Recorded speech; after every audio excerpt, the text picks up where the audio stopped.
मृत्यु तो आनी ही तय है। मृत्यु से भय किस बात का? मृत्यु का स्वागत करिए ना। मृत्यु से डरता कौन है?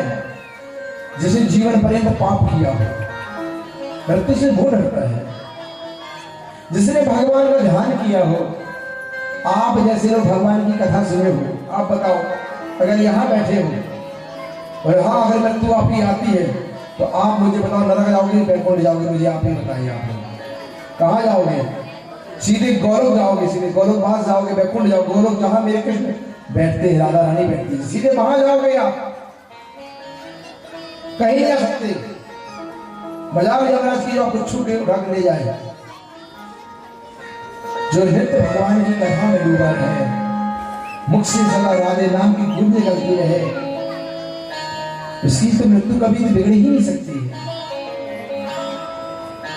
नित्य चरणामृत पियो भगवान का, तुलसी का पत्ता रोज खाओ, गले में तुलसी होनी चाहिए, हर वैष्णव के गले में तुलसी होनी चाहिए। जिसने भी दीक्षा लिया है, वैष्णव है, गले में तुलसी नहीं है तो जीवन व्यर्थ है उसका। चरणामृत रोज पियो, चरणामृत रोज पियोगे तो अंत में मरते समय गंगा की जरूरत नहीं पड़ेगी तुमको मुख में डालने की। चरणामृत ही गंगा का काम करेगा। तुलसी के 2 पत्ते रोज खाओ, मत चबाओ, थोड़ा सा दबाओ, गुड़क जाओगा। लास्ट में तुम्हें ना गंगा की जरूरत पड़ेगी ना तुलसी जरूरत पड़ेगी, तुम्हारा घर ऐसे ही हो जाएगा। यहां समरस होने ले गया है, मृत्यु को बचने के लिए फेंका है, लेकिन मृत्यु से कौन जीत पाया है? तारकासुर ने तपस्या की शिव की, प्रभु मुझे अमृत का वरदान दे दीजिए। भगवान ने कहा अमृत जो आए पृथ्वी हो जाएगा। एक काम करो, आप बैरागी, आप शादी कहाँ करोगे? आप अपने आप का बालक जो पैदा होगा वही मारेगा मुझे। वो पागल तारकासुर समझ के बैठा कि शिव विवाह ही करेंगे। शिव बैरागी है कि सिर्फ गृहस्थी की है, लेकिन सिर्फ आसक्त नहीं है। पुत्र ने पिता का अपमान किया, उठा करके झूठ मारा, गणेश जी का सिर काट के अलग कर दिया। क्यों काट दिया पता नहीं चला है, पता क्यों काटा? बस लोगों को पता, अपमान कर दिया। महाशिवरात्रि लोग भी धूमधाम से मनाते हैं। लोग कहते शिव और सती, शिव और पार्वती का विवाह हुआ था, पता ही नहीं कि महाशिवरात्रि क्यों मनाते हैं। शिव पार्वती विवाह है, शिव पार्वती विवाह पर किसी डूबे हैं, पर सच्चा पता ही नहीं शिव की महाशिवरात्रि मनाते ही क्यों है। अभी मैं बताऊंगा नहीं, अगर बता दिया तो फिर तो शिव का नहीं हो जाएगी। YouTube पे जाइएगा, चैनल में उसमें मिल जाएगी आपको कथा हमारी, या तो फिर 2 तारीख से वहां पहुंचना है। स्वागत है आपको। यहाँ समरस YouTube में जैसे आप डालेंगे कपिल कृष्ण जी महाराज और सब्सक्राइब करेंगे, जैसे ही आपकी जो भी कथा हमारी होती रहेंगी। हालांकि आज तक मैं डाला नहीं, मुझे शौक ही नहीं सब दिखावे का, लेकिन कुछ भक्त लोग कहते हैं महाराज जी YouTube में कथा रहता है, सुन तो सकें, आपकी कभी सुनने की इच्छा होती है। और वहाँ पे सुबह भैया जी पहुंच गए, को पता चला तो बोले महाराज जी हम तैयार, हम बनाएंगे पर डालेंगे YouTube में जरूर। कल भी फोन इनका आया रात में, बोले महाराज जी पहली बार है, इतनी कथा में बैठे रहते हैं, बिल्कुल थक जाते हैं, कहीं जाने का मन नहीं होता है। पहली बार इतनी कथा में YouTube चैनल लाइव चलाया, लेकिन पहली बार है कि हम कथा पहली बार सुन रहे हैं। आज तक किसी वक्त तक कथा सुनी नहीं, भाग जाते हो, समझे नहीं आता कथा कहाँ चल रही है। पर पहली कथा है कि अगर हमें नंबर 1 भी जाना है तो भी नहीं जाते, बैठे रहते हैं हमारे, बोलना पड़ेगा राधे राधे।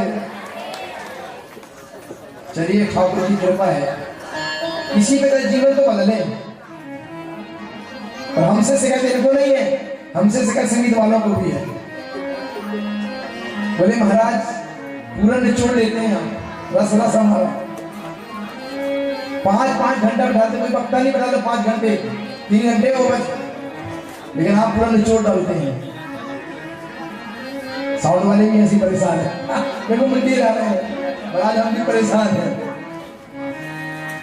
लेकिन ठाकुर की कथा है, ठाकुर की कथा में समय बंधन नहीं पड़ता, बंधन समरासुर को मान दिया गया, समरासुर को फेंक दिया मृत्यु बचने के लिए, संभव नहीं है बच सके कोई मृत्यु से। और मछली ने ली, और मछली में एक जाल मछुआरे ने फेंका, मछली जाल में फंस गई। रसोई घर में गई, पाकशाला में गई, देखो मृत्यु कहां से घूम के आती है।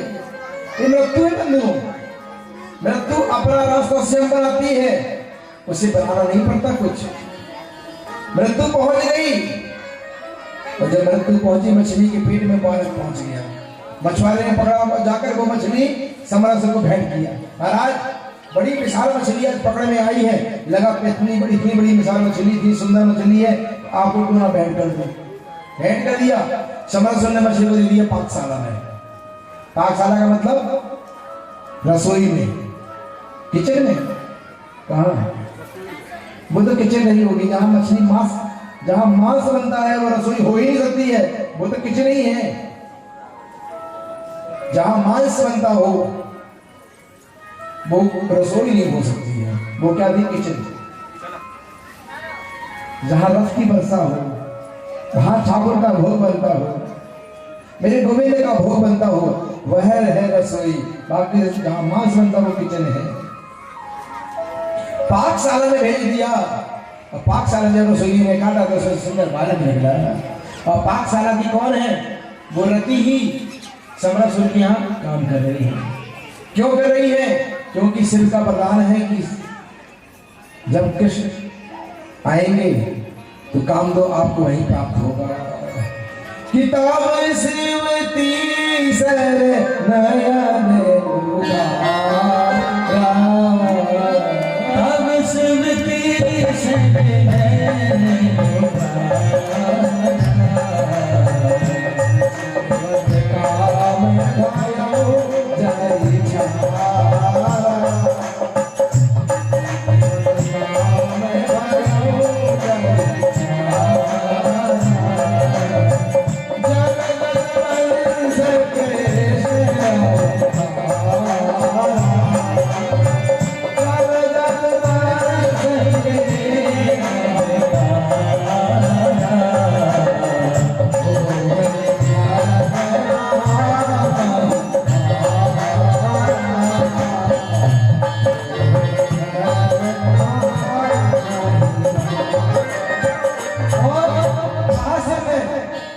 तभी तो प्राप्त होगा। क्या?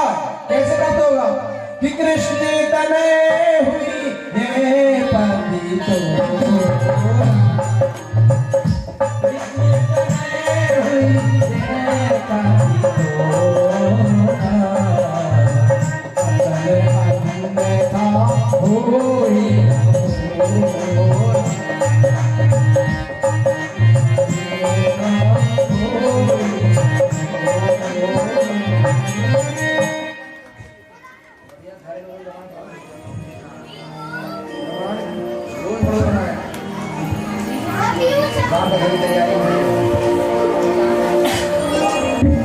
हर व्यक्ति को घर में रामायण का पाठ करना चाहिए।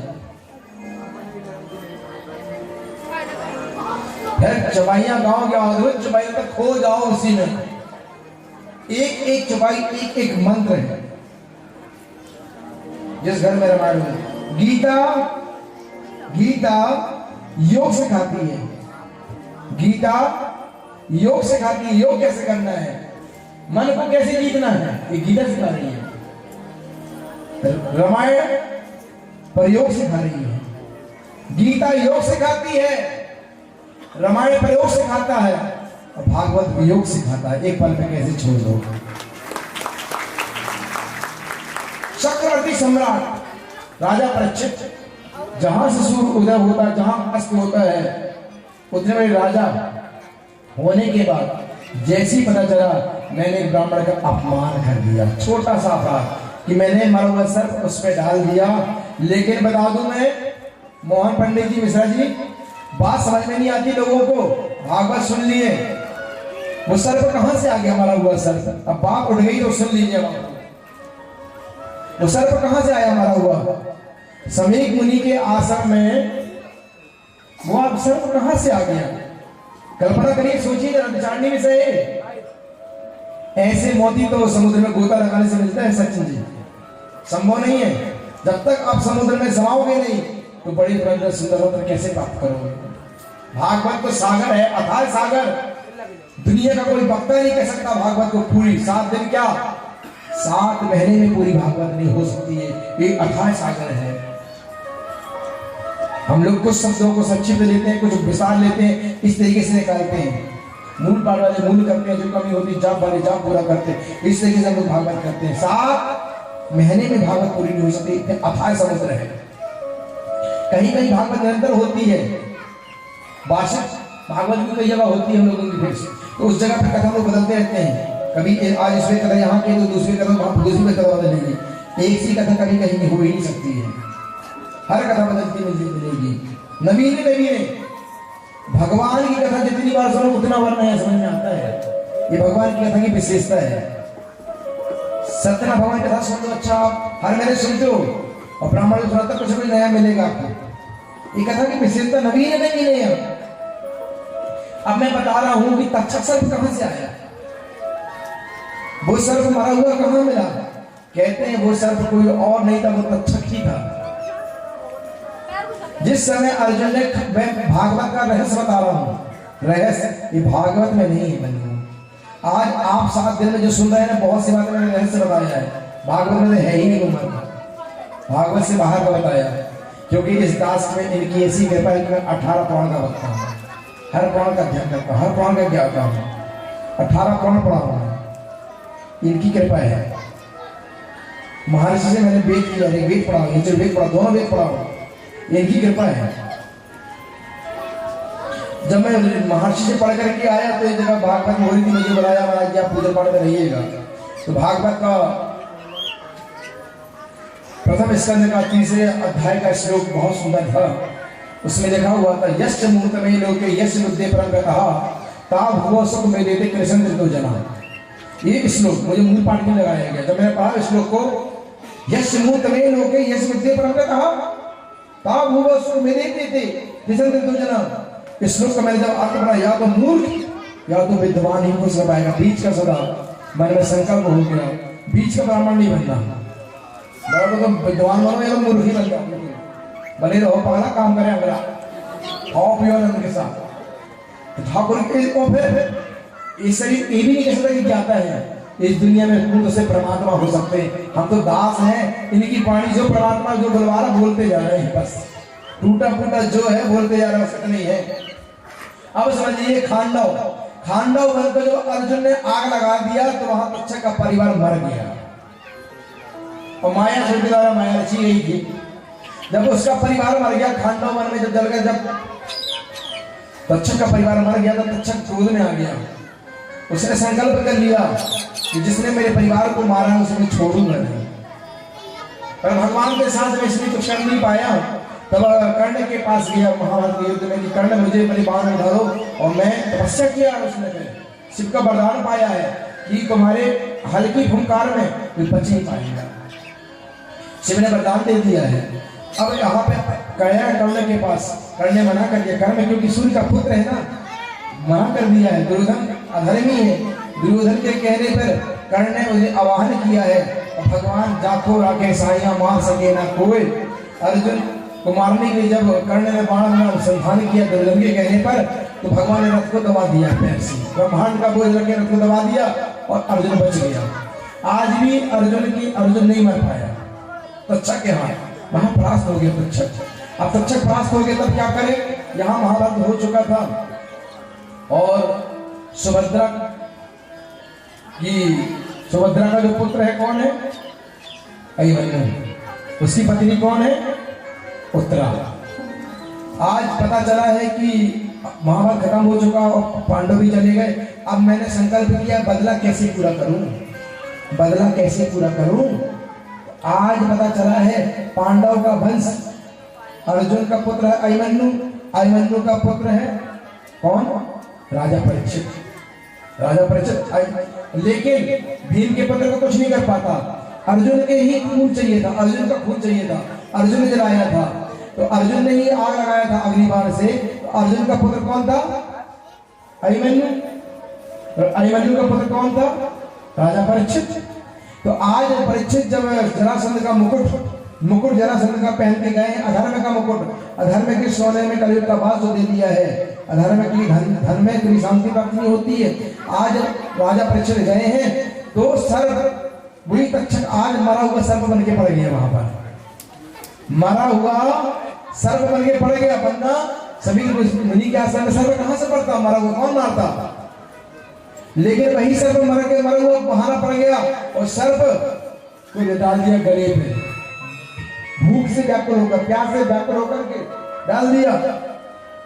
और संगी से जब श्राप दिया, उनके पुत्र समीक मुनि के पुत्र संगी ने श्राप दिया कि आज से 7वें दिन तक्षक सर्प के द्वारा डसा जाएगा। तक्षक ही को डसेगा, कालिया नानी डस सकता था क्या, और कोई काला नाम डस सकते थे, तक्षक ही को डसा जाता था, क्योंकि तक्षक के द्वारा ही तक्षक का बदला पूरा होता। इसे अर्जुन का पुत्र था जो अभिमन्यु का पुत्र था परीक्षित, इसलिए खून का बदला लेना था, इसलिए तक्षक सर्प ही हमारा पड़ा हुआ था और वही सर्प डाल दिया धोखे से, और वही सर्प पुनः तक्षक बन करके आकर राजा परीक्षित आज के दिन डसेंगे।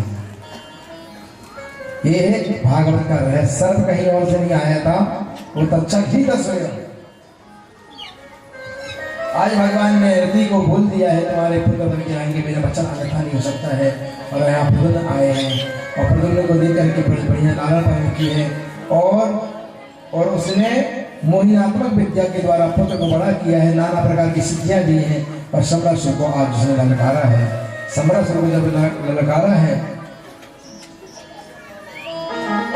तो सम्राट से युद्ध हुआ है, और आज प्रद्युम्न ने कहा है मैं कृष्ण का पुत्र हूँ। प्रद्युम्न सम्राट सर आश्चर्य पड़ गया, मैंने तो मारने के लिए इसे भेजा क्या, मरा क्यों नहीं, मरा क्यों नहीं। सम्राट का जो काल है, प्रद्युम्न कहते हैं मृत्यु से कोई बच नहीं सकता, मृत्यु का कितना भी प्रयत्न करो मृत्यु से कोई बच नहीं सकता है। उसे मृत्यु का स्वागत करिए, बस हम ऐसे कर्म कर लें कि हमें भय ना हो मृत्यु का। और आज और भागवत कैसे गाती है, भागवत मरना सिखाती है, कैसे मरना है। भागवत आपको मरना सिखा रही है, रामायण आपको चलना सिखा रही है, और गीता मन को लगाना सिखा रही है कि भागवत को कैसे छोड़ना है। मतलब हम अपने संसार के मोह को कैसे छोड़ दे, एक पल में मालूम मरने का समय आ गया, एक पल में छोड़ दो, घर को मन को ही बना के बना लो। भागवत आपका मरना सिखा रही है कि आपको कैसे मरना है। मरना सकते हैं, मरने में डरना नहीं है, लेकिन मृत्यु को सुगम बना लो, सरल बना लो। और आप सब जो भागवत कर रहे हैं, सुन रहे हैं ना, ये आपकी मृत्यु सुगम हो रही है, कोई भय नहीं। आप ही जाओ तो सरकार कोई गम नहीं, उठा लो, कोई गम नहीं, सूटकेस तैयार है मायके जाने के लिए। आज सम्राट यहाँ पे प्रद्युम्न ने उद्धार कर दिया है। असुर निकंदन भगवान की आगे भगवान का और भी विवाह होता है। जामवती के साथ विवाह से पहले भगवान को आज भगवान को चोरी का इल्जाम लगाया गया है। सत्राजिता स्वस्तनया कृष्णा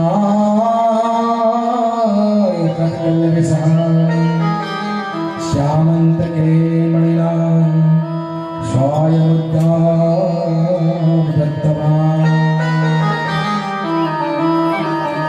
एक सत्राजित नाम के राजा है, सूर्य के उपासक है,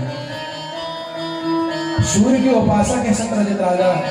और उस सूर्य ने आज प्रसन्न होकर के मणि दिया। उस मणि की विशेषता थी बंधुओं, वो मणि क्या करती थी कि 180 तोला सोना वो देती थी।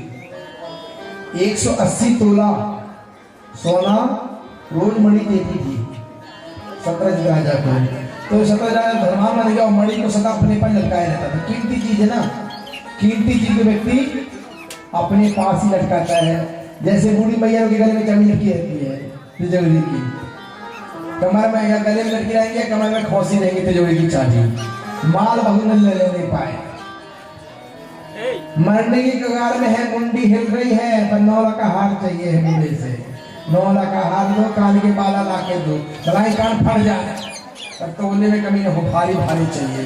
भलाई बाहर जाओ सामान लेने को लूट के ले जाए, पर सोना तो चाहिए। 180 तोला सोना रोज देते। राजा भगवान की सभा में गए हैं सत्राजित राजा, सब खड़े हो गए। ओहो, साक्षात सूर्य आ गए चल करके, सूर्य आए हैं। तो भगवान कृष्ण कहते सूर्य नहीं है, ये सत्राजित राजा है, उसकी मणि चमक रही है। आज भगवान ने कहा सतत राधा से, सतत राधा सुनो, आपके पास जो मणि है ना वह कोष में दे दो, जमा कर दो। इससे प्रजा का पालन पोषण होगा, प्रजा का कल्याण होगा। धन वही सार्थक है बंधुओं, ये धर्म में खर्च हो। जिस धन में धर्म नहीं होता ना भैया, वो धर्म में बहुत दोष होता है। धन में दोष होता है।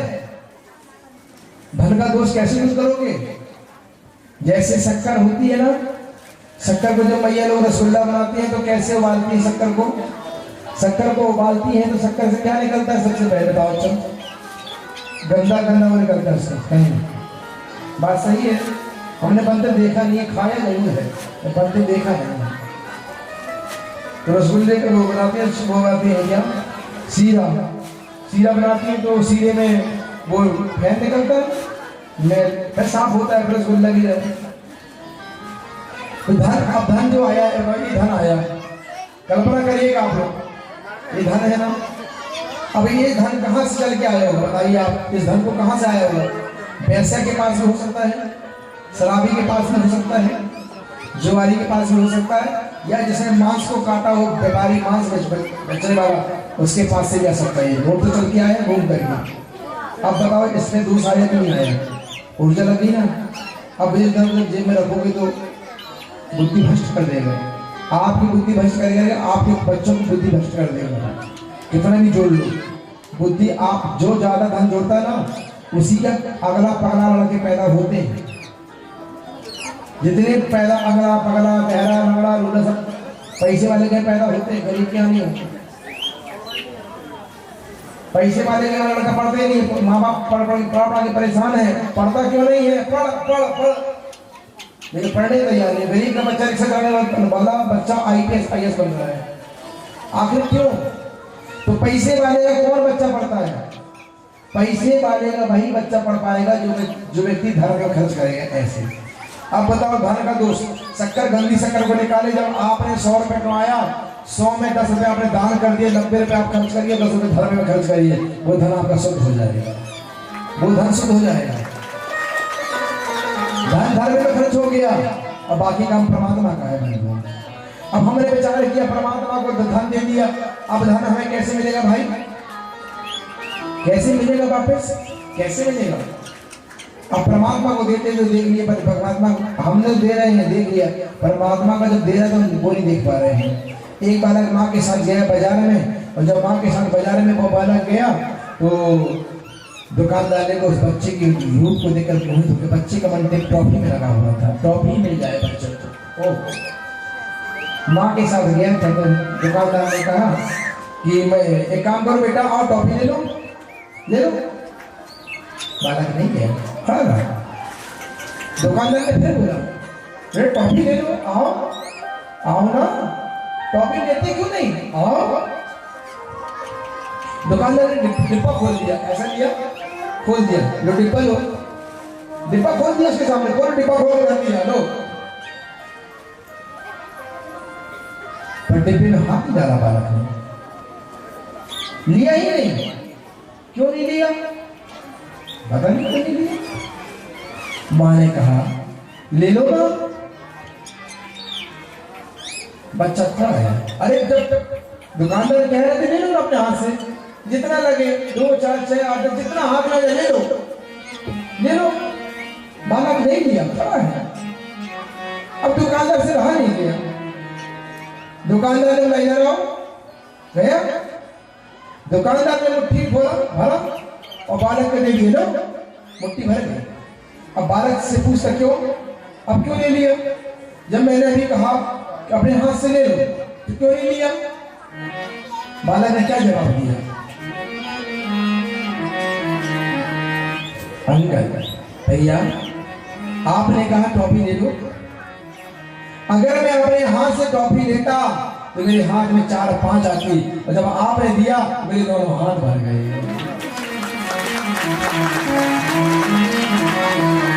दोनों हाथ भर गए। जब आप एक हाथ से देते हो ना बंधुओं, तो परमात्मा जब देता है तो कई गुना देता, संभालते संभालते जीवन निकल जाएगा, संभाल नहीं पाओगे। ये परमात्मा की विशेषता है। आपने धर्म में जितना खर्च किया उससे डबल मिलना है आपको तय। परमात्मा कभी कर्जा नहीं खाता बंदो, ये दिमाग में बैठा लेना। सच्ची बात बता दूं मैं आपको, मेरे से अगर ज्यादा चमत्कार तो कोई देख ही नहीं सकता। ये अहंकार नहीं है इस दास का, कोई अहंकार नहीं कर सकते इनके सामने। पर मैं आपको बता दूं, मैं राज राजेश्वरी का सेवक हूँ, मैं मां महालक्ष्मी का सेवक हूँ। मैं कहीं भी कथा करता हूँ तो वृंदावन नाम नहीं देता हूँ। 8 साल मैंने अध्ययन किया वृंदावन में, परिक्रमा मार्ग में लंबे हनुमान जी में पहले 2 साल रहा, फिर माँ के बिहारी से गांधी मार्ग में सुरमुनि आश्रम के सामने एक आश्रम जो अलंकार जिले से सदर में है, उनके बड़े बेटे कमलनाथ जी वहाँ के महंत है, उनके आश्रम में मैं रहा 3 से 4 साल वहाँ रहा। उसके बाद आश्रम में बहुत काम करना पड़ता बंधुओं, यात्री पहुंच जाए तो पूरी रोटी बनाओ, तो बर्तन भी धो, सब कुछ करना पड़ता, गौ सेवा भी करना पड़ता, सभी ड्यूटी लगी रहती है। 70-70 किलो शरीर में आटा मारा है पूरी का, आज भी हाथ में काले दाग जाने, आज भी गौ सेवा भी किया है जीवन में। फिर उसके बाद हम 2 साल कमरे में लेके अध्ययन किए, अन्नपूर्णा आश्रम वही पास में था। उस समय से भागवत का पाठ करते बने लगा था। तो फिर भागवत के बड़े बड़े वक्ता जो कथा करते थे, गदुल जी हुए, रमेश भाई ओझा जी हुए, उनकी कथाओं में हमने पाठ भी किया है। उस समय 2005 की बात बता दूं, 2005 में गांधी गोविंद विहार में देवकीनंदन जी उसने पहली बार कथा बैराम कथा करते थे। देवकीनंदन जी देवकीनंद ठाकुर गोविंद विहार में भागवत के उनके 78 में रहा। अब उस समय जो पैसा मिलता था उस समय उसी पैसे से कमरे का किराया लेते थे, पर भंडारा खाने नहीं आते थे। भंडारे में 100 रुपये मिलते थे, लेकिन अगर भंडारा खाने चले तो अध्ययन में करने में चूक जाएंगे। पैसा कमा लो या पढ़ाई कर लो, दो ही चीज है, या तो अध्ययन या तो पैसा। पर इस दास ने अध्ययन के लिए भागा, पहले अध्ययन करो, जीवन में पैसा अपने आप आ जाएगा। ज्ञान है तो पैसा पीछे पीछे भागेगा, और ज्ञान नहीं है तो तुम भागो पैसे के पीछे। जो पैसे के पीछे भागता पैसा उसके पास कभी नहीं आता है। जो पैसे से दूर होता है लक्ष्मी उसी के पास जाती है। ये जीवन का सबसे बड़ा भाव है। तो इस तरीके से अध्ययन, लेकिन हमारी पहचान मां महालक्ष्मी से है। फिर 2007 में मां ने चुना और आज भी हम इससे वही सेवा करता है।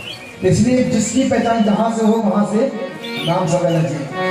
अब तो वक्ता कभी गए भी नहीं, तुम नाम दरवाजे बनता गए भी नहीं, वृंदावन नाम डाल वृंदावन, झूठा अब्बा खिला दिया, झूठा। बहुत दुख होता है। आज इस व्यासपीठ से कभी व्यक्ति झूठ नहीं बोल सकता, पर मुझे कभी कभी बहुत आहत होता है। आज के लोगों ने भागवत को बेच लिया है, घर घर पहुंच रहे हमसे करा लो, हमसे करा लो, हमसे करा लो। इतना दुख होता है जब पता गंगा तुम्हारे पास चल के आएगी और गंगा कहेगी सुनो हम आए हैं, हमें डूब लो, तो क्या गंगा का फल वहां पर रहेगा? वो क्या कभी फल नहीं मिलेगा गंगा का। गंगा के पास स्वयं चल के जाओ आप, जब स्वयं चल के जाओगे तो फल की प्राप्ति होगी आपको, स्वयं फल की प्राप्ति होगी आपके। आप चल के पास चल के गए हैं, भगवान के मंदिर में स्वयं जाओ, भगवान तुम्हारे पास चल के नहीं आएंगे। बंधु भागवत सबसे भगवान को होती है। जब भक्त तुम्हारे घर को पहुंच रहे हमसे करवा लो, कच्छू मत दो लेके करा लो, तो समझो पक्का वो व्यापारी है। पुजारी तो हो नहीं सकता है, और व्यापारी के हाथ से कथा सुनो कोई फल की प्राप्ति नहीं होगी। व्यापारी से फल प्राप्त नहीं होगा, पुजारी से फल प्राप्त हो सकता है, व्यापारी से फल प्राप्त नहीं हो सकता है। भागवत देखने की वस्तु नहीं है बंधुओं, भागवत तो पीने की वस्तु है। कब तक पिए? जब तक जियो तब तक पियो, पीते रहो, निरंतर पीते रहो, और जितना पियो उतना नया स्वाद आएगा। भागवत की विशेषता है। भगवान सत्यजित राजा मना कर दिया है, और आज उसका भाई प्रसेन मणि को पहन के वन की ओर गया है, और जब मणि प्रसेन में पहन के गया है तो वहां पर शेर आया है, प्रसेन ने आक्रमण किया है और मणि को लेकर चला गया। उसका भाई मारा गया प्रसेन, सत्यजित राजा का। सत्यजित राजा ने पूरे ब्रज में हल्ला मचा दिया, पूरे द्वारका में हल्ला मचा दिया कि कृष्ण ने मेरी मणि चुरा लिया। क्योंकि कृष्ण ने ही कहा था ना मणि के लिए, मणि दे दो कोष में। भगवान को मालूम था कि ज्यादा धन आने से तुम्हारा नष्ट हो जाएगा। धन को धर्म में खर्च नहीं कर रहे हो, अगर धन खर्च नहीं होगा तो विनाश आता है। जो धन धर्म में खर्च होता है वो धन बढ़ता है, वरना तुम्हारा विनाश तय है। भगवान की बात समझ नहीं आई, उसने गलत समझ लिया, गलत अर्थ ले लिया। अगर जब अर्थ ले लिया बंधुओं, आज पूरे द्वारका में हल्ला हो गया कि जिसकी बचपन में जो आदत होती है वो कभी जाती ही नहीं। बचपन में। और प्रजा कब बदल जाए कोई नहीं जानता। नेता गलत फहमी में है, प्रजा किसके तरफ बदल जाए कोई, कब किसकी सरकार आ जाए कोई नहीं जानता। आजकल तो लोग 100-100 रुपया बिकने तैयार है। वोट वाले आके देते हैं पैसा और वोट दे देते हैं, पर वोट पैसे में वोट तो दे रहे हो और अपना जीवन व्यर्थ कर रहे हो। जो हिंदू की लड़ रहा है, हिंदू की बात कर रहा है, उसको वोट दो कल्याण होगा। 100 रुपया दे तो दिए, पर अपने आने वाली पीढ़ी का विनाश कर दिया आपने। इसलिए जो धर्म के लिए लड़े, देश के लिए लड़े, उसी नेता को चुनना चाहिए जो अपना पेट भरे। असंभव है इस व्यासपीठ से किसी का प्रचार कर ही नहीं सकते हम लोग, पर धर्म की बात है, उस धर्म का प्रचार तो करेंगे तय है। इसीलिए हम आपने हमें बैठा रहा हो, इसीलिए हम बैठे हैं। धर्म का प्रचार करना है, मैंने करना है, देश को बदलना है, ये हमारा हम लोग का दायित्व बनता है। आज ऐसी ही धर्म के बिना धर्म खर्च नहीं होता है। वैसे ही बता दूं मैं, स्वास्थ्य बहुत लोग तिरछा बनाते हैं, स्वास्थ्य बहुत सोच बनाना चाहिए। स्वास्थ्य लोग बना देते हैं तिरछा, इसलिए जीवन में दुखी रहते हैं। स्वास्थ्य को बहुत सोच समझ के बनाना चाहिए, बहुत अच्छे से बनाना, सीधा पता है स्वास्थ्य में कितनी मात्राएं होती हैं, कितनी होती है स्वास्थ्य में मात्राएं। अब हिसाब लगाओ कितनी होती स्वास्थ्य में मात्राएं। 16। 4 डंडे होते हैं खड़े, मेरी मैथ्स ठीक है। 4 डंडे खड़े और 4 डंडे 4-4 8 पट्टी, ठीक है ना। और फिर कितने हुए, 12 हुए और 4 बिंदी, है ना मैथ्स स्ट्रॉन्ग। क्योंकि ऐसे डंडे भी तो होते हैं, स्वास्थ्य तिरछा जाता ना, 4 तिरछे डंडे, 4 सीधे, 4 12 और 4 बिंदी 16, और एक होती पीछे बिंदी 17। अब 4 डंडे का मतलब क्या है, आड़े डंडे हैं 4, बड़े ध्यान से सुनिएगा। 4 डंडे, जिसके पास पेन कापी लिखे, 4 डंडे का प्रतीक क्या है। इसे स्वास्थ्य का बहुत बड़ा जीवन में असर करता है, इसलिए बनाए मत और स्वास्थ्य को जल्दी से मत बनाए। 4 डंडे जीवन में असर करेगा आपके। 4 डंडे जो सीधे खड़े हैं वो है धर्म, अर्थ, काम, मोक्ष। 4 डंडे, धर्म, अर्थ, काम, मोक्ष। फिर आता है 12 डंडा, 8 डंडा, 4 प्रकार की मुक्ति, संयोज, सलोक, सरोप, समीप, ये 4 प्रकार की मुक्ति है। फिर आता है इस डंडे के ऊपर तिरछे डंडे, कैसे चलते हैं ऐसे डंडे। अब वो 4 जो तिरछे डंडे, मन, बुद्धि, चित्त, अहंकार, और 4 जो बिंदी हैं वो प्रेम, श्रद्धा, विश्वास और समर्पण। ये है आपकी 4 बिंदी 16, और एक जो बिंदु है वो केंद्र की बिंदु, वो साक्षात परमपिता परमात्मा ब्रह्म है। स्वास्थ्य का अर्थ ये है बंधु, हम लोग इतने जल्दी में स्वास्थ्य बनाते हैं कि तिरछा बनता है, इसे जीवन भर हम परेशान रहते हैं। इसलिए स्वास्थ्य को बहुत चुन के बनाओ, बिल्कुल सीधा बनाओ। लेकिन कभी कभी गलती कर बैठते हैं, स्वास्थ्य को ऐसे लाते हैं। स्वास्थ्य को नीचे नहीं लाना है, स्वास्थ्य को उठाना है, बढ़ते टाइम में जाना है। हमें बढ़ना है ना कि घटना है। किसी को तिलक नहीं करो तो उठाता हुआ करो, बढ़ता हुआ करो। क्यों? बढ़ते तरक्की करता है, वो नीचे बुलाओ तो गिरेगा व्यक्ति। इसलिए उठा हुआ तिलक करते हुए करना चाहिए। इस स्वास्थ्य का सबसे बड़ा प्रतीक माना गया है। व्यक्ति को ज्ञान नहीं है, व्यक्ति को समझ बढ़ाया जाता है। यहाँ प्रसेन जब मारा गया, समझ में आई जा मेरी बात ना। मैंने कहा था गागर में सागर बनना है बंधु, और हम सब सुख की कामना के भागते हैं, सुख प्राप्त नहीं होता हमें, कितना भी प्रयत्न कर लो आप। तो अच्छी बात बताना मुझे बहुत ध्यान से। आप लोग भगवान से कभी दुख मांगा? कभी कहा कि दुख आए? फिर दुख अपने आप आता है ना? बताओ अच्छा मुझे, दुख अपने आप आपको प्राप्त होता है कि नहीं होता? मुझे बताइए आप। जब दुख आपको अपने आप प्राप्त होता है तो मेरे प्यारे बंधुओं, सुख भी आपको अपने आप प्राप्त होगा, उसके लिए प्रयत्न नहीं करना पड़ेगा आपको। जब दुख बिना बुलाए आएगा तो सुख भी बिना बुलाए आएगा। हमें सिर्फ कर्म करना है, कर्म से वंचित नहीं होना है। कर्म करिए तो कर्म से वंचित मत होइए आप। हम कर्म से चूक जाते हैं। 8 दिन पूजा करते हैं, बस 4 दिन पूजा किया बंद कर दिया। किसी ने बंद किया 4 दिन पूजा करेगा।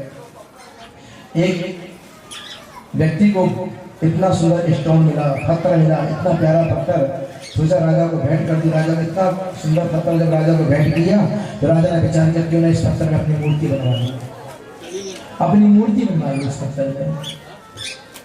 राजा ने बुलाया, जो मूर्ति को बनाएगा उसे मुंह मांगा धन मिलेगा, और मुंह मांगा क्या, मैं आधा राज दे दूंगा उसे, इस पत्थर में मेरी मूर्ति बना दो।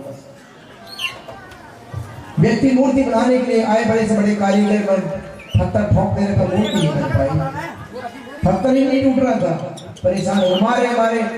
एक दिन परेशान, 2 दिन परेशान किया, मारते मारते चले गए। एक बूढ़ा व्यक्ति आया, बेटी का ब्याह करना था, शादी करना था उसको, वो चला आया।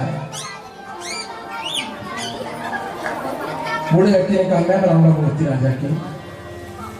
सिपाही कहते जब व्यक्ति पत्थर नहीं तोड़ पा रहा है तो पत्थर जब टूट ही रहा तो मूर्ति कैसे तो बनाओगे। अरे भैया प्रयत्न करने में क्या जा रहा है, प्रयत्न करने दो ना, मुझे प्रयत्न करने दो।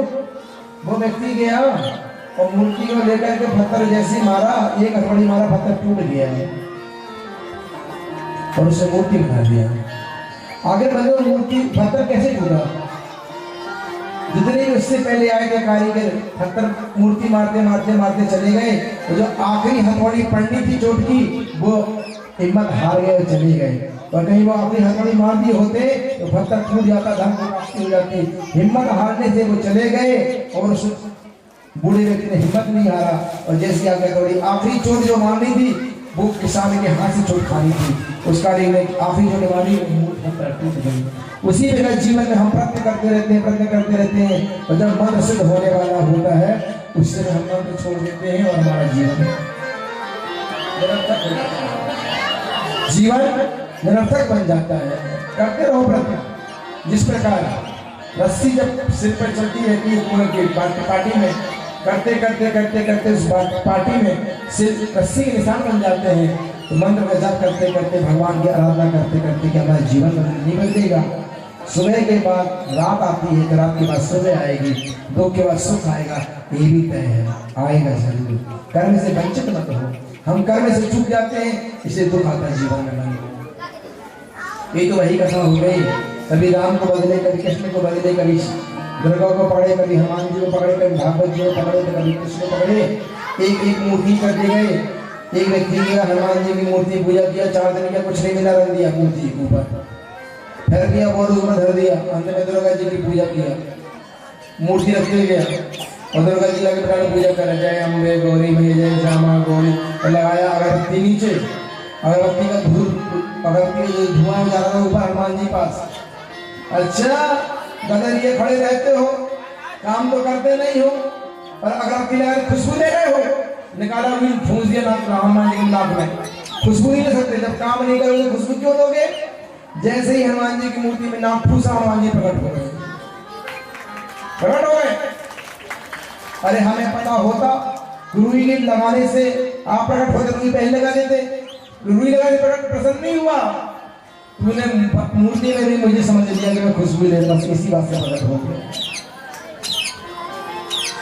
कहने का भाव भगवान को पत्थर मत समझो, बोलो भगवान साक्षात नारायण है, बस कर्म से वंचित नहीं होना है। यहाँ प्रजा की हवा फैल गई है, भगवान के पास खबर गई है। भगवान कुछ लोगों को लेकर के गए हैं, हाथ पर बजे गए हैं, सिंह के पैर पड़े हैं, बने हुए हैं, आगे आगे रीछ भालू के पैर बने हुए हैं। भगवान गुफा में जाते सिंह को गुरु करके, और आज भगवान का जामवंत से युद्ध होता है। और आज जामवती उनकी बेटी जब मरी नहीं है, तो भगवान को लेकर के जामवती ने चिल्लाई है, तो भगवान का युद्ध होता 28 दिनों तक लगातार युद्ध हुआ है। 28 दिन तक जब लगातार युद्ध हुआ, 28 दिन तक, जैसे ही जामवंत जी ने उठा करके एक घूसे का प्रहार किया, और जैसे एक घूसे का प्रहार किया कि श्रीवत्स का चिन्ह देख लिया है भगवान श्याम सुंदर के चरणों में गिर गए। ये श्रीवत्स का चिन्ह साक्षात मेरे राम के हृदय में था, मेरे राघवेंद्र सरकार के हृदय में था। आप कौन? भगवान आज श्याम सुंदर राम के रूप में दर्शन दिया है जामवंत जी को। प्रभु आज मेरे अपराधों को क्षमा करें, मेरे अपराधों को क्षमा करें, गलती हो गई। भगवान ने कहा कोई गलती नहीं, भक्त के मन की सारी मनोकामना को मेरा काम है पूरा करना। जिस समय राम और रावण का युद्ध हो चुका था, पर आपके मन में एक क्षोभ था कि आज मेरे समान मुझे कोई बलवान नहीं देखा। जामवंत से किसी ने युद्ध नहीं किया रावण के युद्ध में, क्योंकि जामवंत जी रावण को कमजोर समझते थे, कहीं ऐसा ना हो एक घुसा मार तो रावण मर जाए। राम का संकल्प है। जामवंत जी बहुत बलवान थे, जामवंत जी का त्रेता युग के थे, जामवंत जी सत्य युग के थे। जिस समय वामन भगवान ने विराट रूप लिया था, उस समय जामवंत जी ने दौड़ करके 4 परिक्रमा पूरी किया था। वामन भगवान जी 4 परिक्रमा को पूरी किया था उस समय के जामवंत जी ने। ब्रह्मपुत्र हैं, उन्होंने बोला कि जाओ तुम राम के काज के लिए जाओ।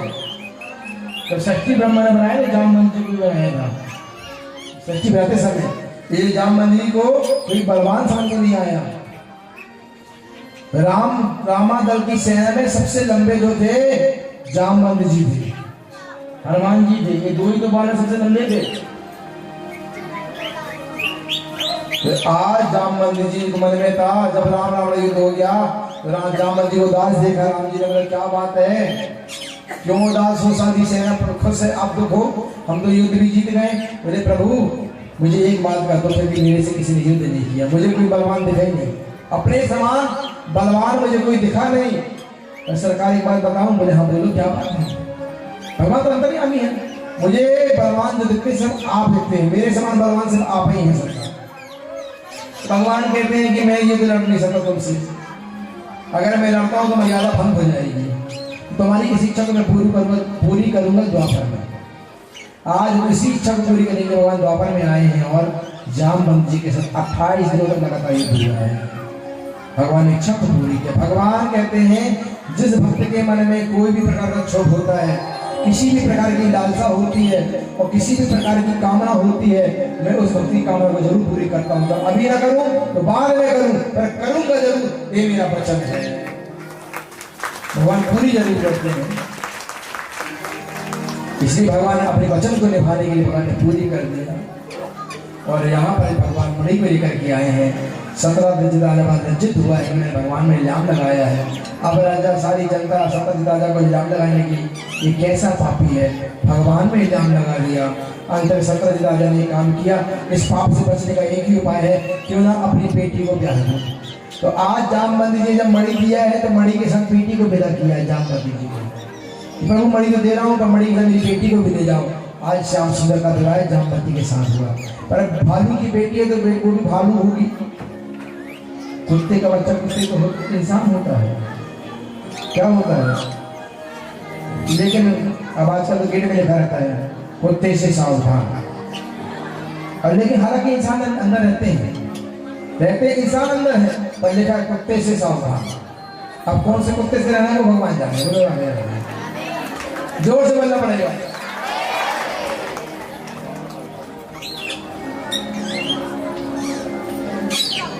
जामवंती जी को बोलिए चुल्ली अलग करना मत। बोले कब तक? जब तक मैं कहूँ तब तक। अच्छा कोई कितना भी पल्लू उठा के देखना चाहते हो मत उठाना। तो ठीक सरकार। अरे हाँ जामवंती जी आई है, रुक्मणी जी आई स्वागत करने के लिए। और सुकुमणी ने सोचा थोड़ा सा मुखड़ा देख ले जरा कैसी है ना हमारी द्वारकानाथ की रानी। और जैसी हटाने का पल्लू करी है भगवान, रुक्मणी ने हाथ करके जामवंती ने हाथ कर दिया, रुक्मणी को क्रोध आ गया। लक्ष्मी है रुक्मणी, श्राप दे दिया कि तुम जितनी सोचिए रुक्मणी की मेरे से ज्यादा सुंदर इसकी अहंकार है कहती है तुम जितनी भी सुंदर होगी पर मेरे समान होगी, मेरे से ज्यादा नहीं हो सकती है, मेरा श्राप है। भालू थी वो तो इतना श्राप में थी, वो रुक्मणी जैसे सुंदर बन गई। भगवान ने कहा उठा लो, भगवान को श्राप दिलवाना कि इंसान बन जाओ। श्राप मिला, श्राप ही प्रदान में लग गया। जैसे मेरी किशोरी जी को दुर्वासा जी ने श्राप दिया था, वो तो श्याम सुंदर की बातों में हंस रही थी, दुर्वासा को मेरी बातों में हंस रही है, तो श्राप दुर्वासा श्राप दी, जाओ तुम्हें श्राप देता हूँ, तुम कभी तुम्हें बचपना तुम्हारा बचपना ही कराए है, तो बचपनों जैसे हंस रही हो, जैसे बच्चे हंसते हैं बड़ों की बातों में, उन्हें एक भी लोग राज नहीं है कि बड़े हैं कि छोटे हैं, तुम्हें श्राप देता जाओ, तुम बच्चे ही बने रहो, तुम कभी ना बड़ी हो, मेरा श्राप है। तो मेरी किशोरी जी आज में बड़ी हुई, आज इसी किशोरी जी राधा रानी को किशोरी कहा जाता है। श्राप भी कभी कभी बंधुओं बलवान बन जाता है, इसलिए राधा रानी को क्या कहा जाता है, किशोरी। आपको पता था? पता था श्राप दिया दुर्वासा जी ने, श्राप भी कभी बलवान बन जाते हैं। और यहाँ आए हैं सत्यजित राजा ने अपनी बेटी अपने सत्य भामा का विवाह कर दिया सत्यजित राजा ने, और साथ में बड़ी दे दिया है। आज मेरे भगवान का तीसरा विवाह हो गया है। चौथा विवाह भगवान का कलिंदी के साथ हुआ है। कलिंदी कौन है? साक्षात यमुना महारानी है।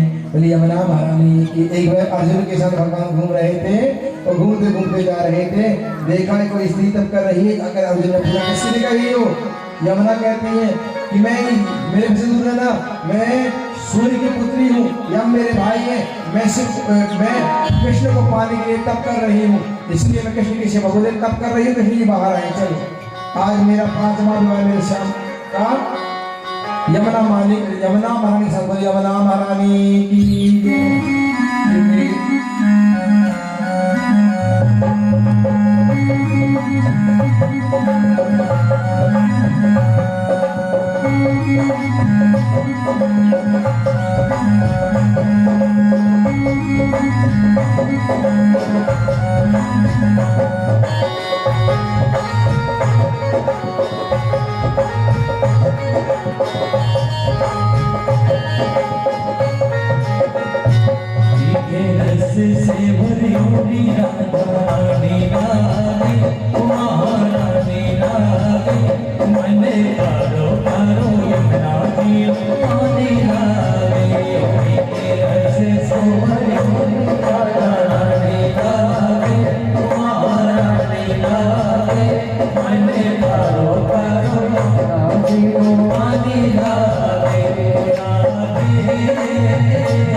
बाजे कभी वृंदावन बाजे बसुरिया, कभी यमुना तट बाजे कभी सीवट बाजे कभी वृंदावन बाजे बसुरिया।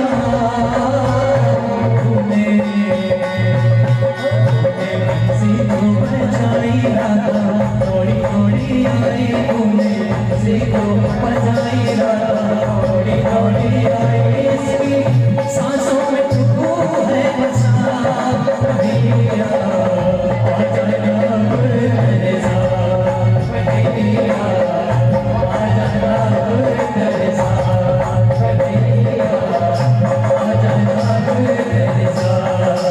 कन्हैया, आ जाना मेरे साथ कन्हैया, आ जाना मेरे साथ कन्हैया, आ जाना मेरे साथ कन्हैया, आ जाना मेरे साथ।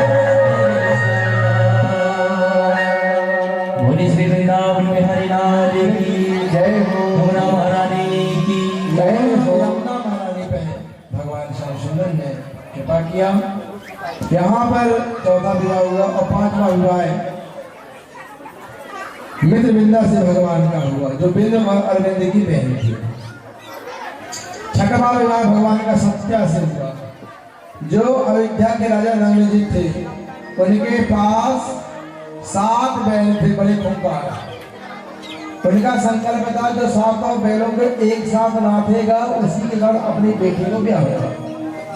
कितने राजाओं ने प्रतिज्ञा, सब मारे गए, इतने खूंखार बैल थे, लेकिन मेरे प्रभु गए और 7 रूप लेकर के 7 बैलों के साथ नाथ दिया। आज भगवान का जो विवाह होता 6वां विवाह हुआ सत्या के साथ।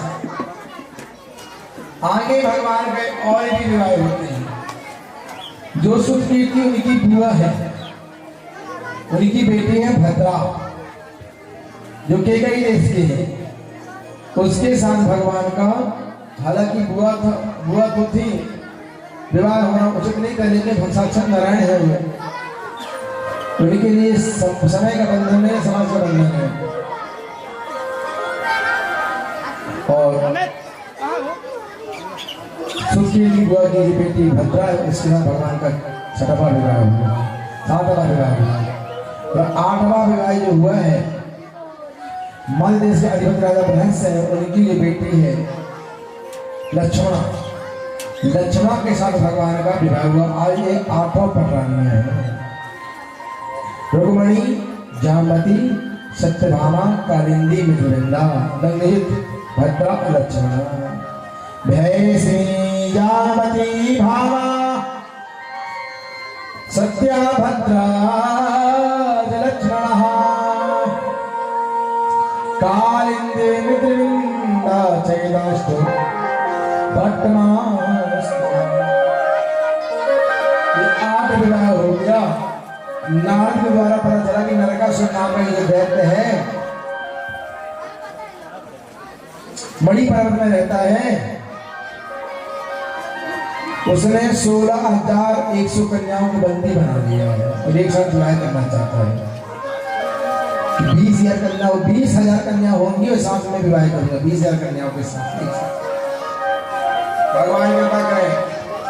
उसकी जो नगरी है सूरजपुर है, प्रज्ञा ज्योतिषपुर। सारी राजकुमारियां भगवान का ध्यान करती हैं, भगवान पहुंचे करुण में बैठे। यदा हतो भगवता भौमो एन चाता स्त्रीहा निर्जायता चत्वा वीरांगः शारंगधन्या।